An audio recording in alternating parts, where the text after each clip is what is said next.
불륜이냐 아니면 순애보냐. 엄연히 가정이 있는 상태에서 다른 사람하고 살면서 애까지 낳았다. 막 우리 나이로 10살이네. 며칠 전에 최태원 회장이 얼굴을 공개함으로써 사실상 우린 부부다라는 걸 알린 것입니다. 이혼 후에 최태원 회장은 경영권을 지킬 수 있을 것이냐. 노소영 관장이 과연 이혼에 합의를 해줄 것인지 어마어마한 위자료는 있으리라고 봅니다. 그건 보는 각도에 따른 건데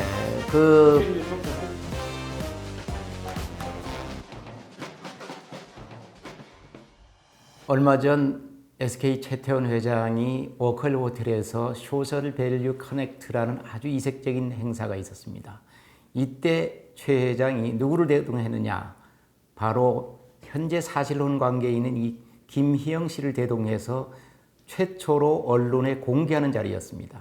그때 이것을 보고 사회에서는 여러 가지 말이 나왔습니다. 불륜이냐 아니면 순애보냐.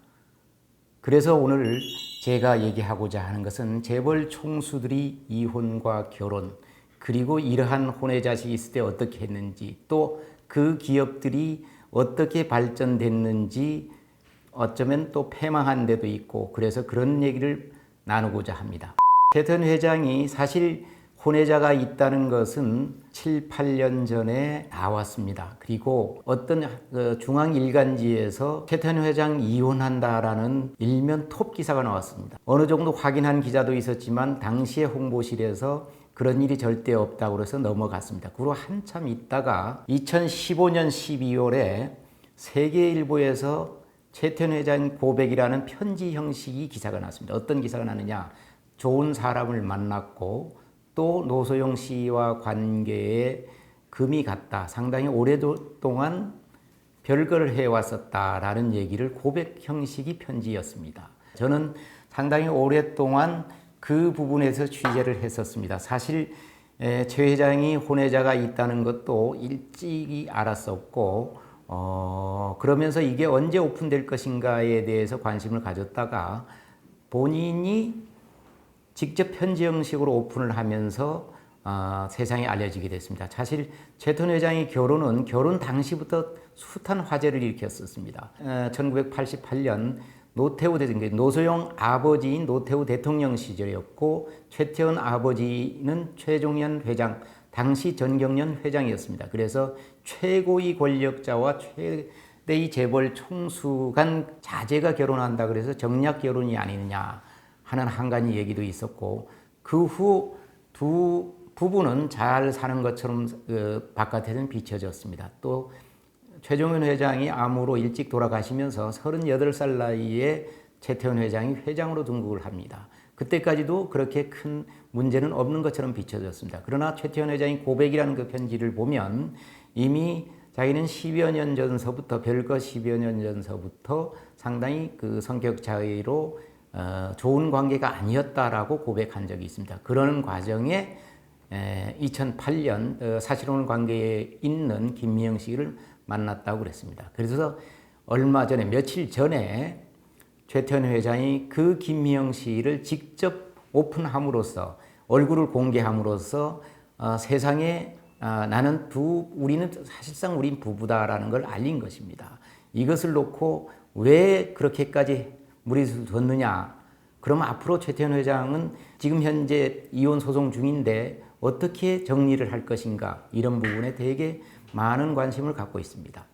사실 최태원 회장이 이혼은 단순한 이혼이 아니어서 만약 위자료는 또 얼마나 줘야 될 것이냐. 이혼 후에 그럼 최태원 회장은 경영권을 지킬 수 있을 것이냐. 노소영 관장이 과연 이혼에 합의를 해줄 것인지. 요즘 대법원 판례를 보면 결혼 완전히 할 수 없는 지경에 이르렀을 때는 이혼도 허가한다라고 되어 있습니다. 그래서 어떻게 판례를 날지는 모르겠지만 그러나 어마어마한 위자료는 있으리라고 봅니다. 그래서 재산을 분할할 것인지 이 부분에 대해서 관심이 있고요. 만약에 큰 재산 분할이 있게 되면 최태원 회장이 경영권을 유지할 수 있느냐 이런 부분에서도 관심이 있습니다. 그래서 지금 그 최태원 회장이 이혼을 결심하고 또 사실혼 관계에 있는 부인을 대국민한테 공개함으로써 이 부분에도 자신감 있는 게 아니냐 이런 생각이 있고요.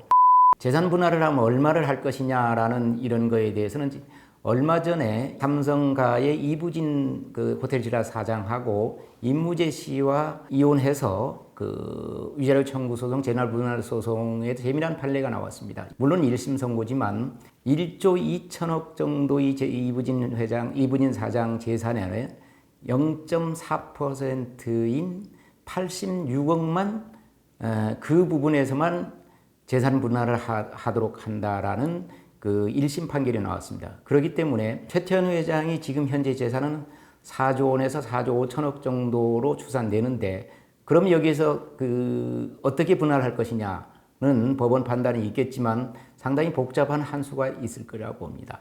이때까지 그럼 재벌 총수들은 어떤 이혼들이 있었느냐 하면 대부분 지난번에 첫 회도 말씀을 드렸지만 창업 회장들은 조광지처를 벌이지 않을 뿐더러 혼외 자식이 있더라도 다 거둬들였습니다. 그래서 조광지처는 대리 같이 살고 아니면 별거를 하지만 조광지처는 이혼으로까지는 이어지지 않았습니다. 그러나 2세, 3세에 대해서는 이혼이 다반사로 일어나고 있습니다. 최근에 일어나는 이혼은 잘 아시는 정용진 신세계 부회장하고 고영진 씨가 있고 또 이재용 삼성 부회장하고 임세령 씨하고 이혼이 있었고, 예전에 보면 쌍용의 김석원 회장이 이혼한 적이 있어서 재혼을 했고요.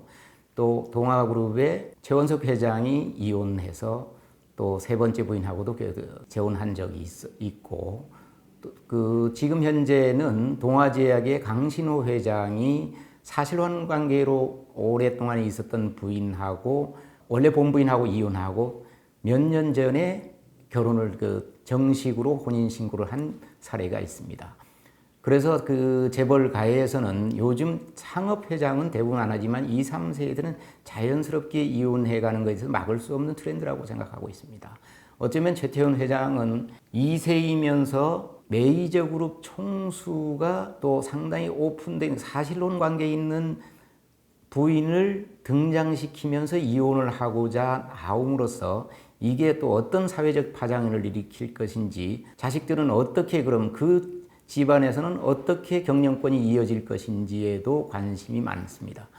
예를 들어서 그런 것은 여러 해외 사회에서 볼 수 있는데, 해외 큰 200년, 300년 이렇게 내려오는 가문 중에서 150년 이상 된 큰 가문, 유럽엔 두 가문이 있습니다. 하나는 발렌바리 가문이 있고 하나는 로스차일드 가문이 있습니다. 로스차일드 가문은 잘 아시다시피 자기네 가족들만 철저하게 폐쇄적인 경영을 하는 곳이 로스차일드 가문입니다. 그리고 발렌바리 가문은 스웨덴의 상당히 큰 대그룹인데도 자기네 일가들 중에서 사촌, 팔촌까지 전부 해서 누가 가장 경영 능력이 뛰어나느냐에 대해서 서바이벌을 해서 그 사람으로 하여금 그룹 총수가 되도록 해서 내려오고 있습니다. 지난번에 최태원 회장이 아주 의미심장한 주식 증여가 있었습니다. 바로 최씨 일가들, 그러니까 원래 창업했던 최종권 회장 자식들과 자기 자식들한테 주식을 일정 부분 나눠준 것입니다. 그래서 그것은 곧 가족 간 경영을 하려고 하는 것이 아닌가. 그 사촌까지도 아우르면서 사촌들 중에서도 경영 능력이 뛰어난 자식을, 그러면 후계자를 세우려는 게 아닌가. 이런 쪽으로도 해석해 줄 수 있습니다.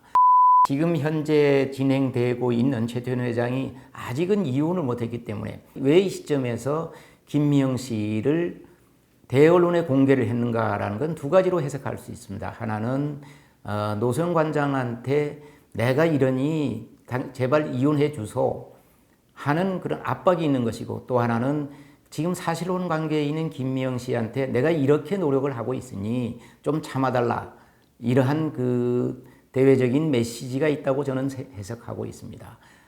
앞으로도 지금 이것은 법원 판단이 있지만 단순한 이혼이 끝나면 바로 재산 분할 소송이라든가 계속 이어질 것입니다. 이 부분이 복잡하게 얽혀 있는 것이 어떻게 해결되느냐에 따라서 SK그룹 또 내지는 후계 구도에까지도 상당히 많은 영향을 미치리라고 저는 생각하고 있고요. 이 부분이 곧 다른 재벌가의 결혼과 이혼, 심지어는 불륜 이런 것들이 해결되어지는, 정리되어지는 하나의 바로미터가 되지 않을까 생각됩니다. 계속 취재했는데 아들인지 딸인지는 몰랐어요. 나중에 딸이라는 건 나중에 알았어요. 김미영 씨 어머니가 강남에서 모 쇼핑센터에서 샵을 하나 열고 있었는데 우리 사위가 최태원이다. 이런 얘기를 많이 하고 다녔다고 해서 그런 얘기들이 강남 아줌마들 사이에 좀 퍼지고 그랬었어요. 김미영 씨 집안도 재력이 좀 있는 집안인가요? 그 정도 재력이 있는 집안은 아니라고 알고 있어요. 평범한. 그냥 중산층. 네. 그 김미영 씨는 초혼인 거죠? 아니, 김호영 씨도 재혼이에요. 김호영 씨도 2002년에 아들이 전 남편 사이에 아들이 하나 있어요. 그래서 2008년 이혼하고 최태원 회장을 만난 것으로 알고 있어요. 그 자녀가 또 있잖아요, 혼외자가. 재산 분할할 때 과연 어떻게 될 것인지. 요즘 민법상 보면 그거는 n분의 1이니까 노소영 씨 사이에 난 애들하고 거기 애들 똑같이 n분의 1 나가겠죠. 그거야 뭐 법상 그렇게 돼 있기 때문에 그거에서는 혼외자도 지금은 친자 호적에 올릴 수 있기 때문에 그거는 뭐 어쩔 수 없는 것이죠. 노소영 씨는 학교 다닐 때 상당히 공부를 잘했고 그래서 천재였다는 얘기도 있고 그러기 때문에 기업 경영에도 많이 관여를 하고 있고 자기 목소리가 좀 세다 이런 얘기는 들렸어요. 근데 상당히 그 머리가 명석하다라는 거는 주변에 잘 알려진 얘기예요. 그때 최종현 회장도 생전에 며느리 칭찬을 많이 했어요. 상당히 명석하다라는. 실제로 공부도 잘했어요. 최태원 회장과 김미영 씨 불륜입니까, 로맨스입니까? 그건 보는 각도에 따른 건데 그 최인의 평가는? 저는 그러니까 요즘 사회에서 그걸 다 불륜이냐 이 로맨스냐 그래서 자기가 좋아하는 것 좋아하는 여자하고 산다는 것에서는 그에서는 누가 뭐라고 할 수 이제 간통죄도 없어진 바다. 내가 좋아하는 여자를 내가 선택한다. 이런 거에 대해서는 로맨스이고 순애라고 볼 수 있지만 엄연히 가정이 있는 상태에서 이 가정을 지키지 않고 결혼했으니 가정을 지킬 의무가 있잖아요. 지키지 않고 다른 사람하고 살면서 애까지 낳았다. 이것은 불륜이라고 볼 수 있는 거예요. 그러나 부부 관계는 두 부부만 외에는 잘 알 수가 없잖아요. 이건 모든 사람들 이건 뭐 재벌가든 아니면 평범한 가정도 꼭 마찬가지. 자연스럽게 밝혀진 것들은 많았죠. 예를 들어서 동아제약 강신호 회장이 그 본부에 난 아들한테 동아제약 그룹을 넘겨주지 않고 사실혼 관계에 난 애한테 그룹 경영권을 줄 때 이런 문제가 나와서 상당히 법적 소송까지 있었지만 결국은 이혼하고 사실혼 관계를 갖고 또 하나는 대신그룹의 양재봉 회장도 사실혼 관계에 있는 부인하고 오랫동안 살았죠. 그러니까 본부인하고 이혼하지는 않았고 이 법적 혼인관계는 정리를 하지 않는 게 거의 분물처럼 지켜졌었죠. 예전에 60년대, 70년대 초만 하더라도 그런 거는 상당히 많았죠. 그러니까 그 어느 정도 사회에서도 용인한 그 쉽게 얘기해서 이 허리띠 밑에 얘기는 잘 얘기하지 않는 이런 분위기도 있었기 때문에 그런 부분에 대해서 왜 뭐 바람을 피느냐, 뭐 거기 낳느냐, 뭐 이렇게 해서 그걸 지탄하거나 이러지는 않았고 뭐 그럴 수도 있겠다. 그래서 그런 게 용인됐지만 2세, 3세, 80년대, 90년대 들어서면서부터는 그런 게 용납이 잘 안 됐고 차라리 이혼 깨끗이 하고 또 뭐 재혼하고 이렇게 가는 그런 순서를 많이 밟았죠. 요즘은 재벌가 며느리들이 그 다 자기네 집안도 잘 낳고 그러기 때문에 남편이 다른 여자하고 살고 애를 낳고 산다면 용납을 못하지. 그러니까 이혼은 거의 대부분 이혼해 주리라고 봐요. 노수영 씨는 지금 안 하고 있잖아요. 그러니까 그건 또 좀 독특한 케이스. 여러 가지 문제가 여러 가지가 있지만 본인이 자식들이 있은 가정을 지키겠다는 것도 있고 또 아니면은 SK 그룹이 크는데 기여한 공로 이러한 것들 그리고 앞으로 후계는 최태원 회장 이후에는 누가 그룹을 이끌 것이냐 그 기득권을 누가 가질 수 있느냐 이런 뭐 복합적인 게 있는 거 아닐까? 앞으로 이제부터는 김미영 씨를 자기가 직접 내세우고 행사에도 직접 그러니까 사회 활동하는데 얼굴을 내밀겠다는 그런 시그널로 보면 된다고. TNC 재단이라고 T는 최태원이고 C는 그 김미영 씨 미국식 이름이 클로이 김이거든. 그래서 TNC예요. 거기 그 사회공헌 재단 이사장으로 김미영 씨를 갖다 놓은 것이. 그게 출연금은 다 최태원 회장이 돈을 낸 것이고. 로맨스인데요. 최 회장은 주변에 얘기 들어보면 상당히 마음이 여린 사람이라고 그러지. 등치는 큰데 사람이 상당히 여리고 인정이 많고 그러기 때문에 아주 여리고 이러기 때문에 이렇게 사실혼 관계에서 애까지 두지 않았나. 2010년에 애가 태어났으니까 이제 9년 막 우리 나이로 10살이네. 초등학생이구나. 제게 원로가 없다라는데 그러니까 다시 말해서 3, 4세로 재벌 3, 4세로 급격하게 세대 교체가 이루어진다. 어떤 그룹들이 세대 교체가 이루어지고 있으니까 그 사람들은 누구인지 요거에 대해서 얘기를